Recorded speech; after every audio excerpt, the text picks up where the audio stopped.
Testing a point is on a line. To check a point is on a line, substitute the x coordinate into the equation.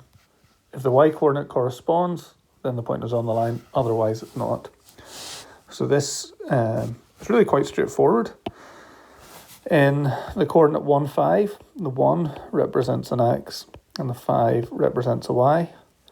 And similarly in 3, 10, the 3 represents an x and the 10 represents a y.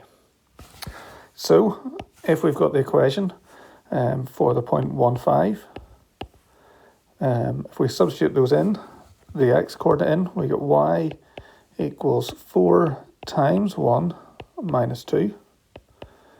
4 times 1 is 4, take away 2. 4 take away 2 is 2. So whenever x equals 1, y should equal 2. But we have that equals 5. So the point 1, 2 is on the line. 1, 5 is not going to be on the line. So it's not. If we do 3, 10, and again substitute in the y point, we get, or the x point, sorry, we get y equals 4 times 3 minus 2. 4 3s are 12, take away 2, which is 10. So whenever x is 3, y equals 10, and that does correspond with what we've got, so then 3, 10 is on the line.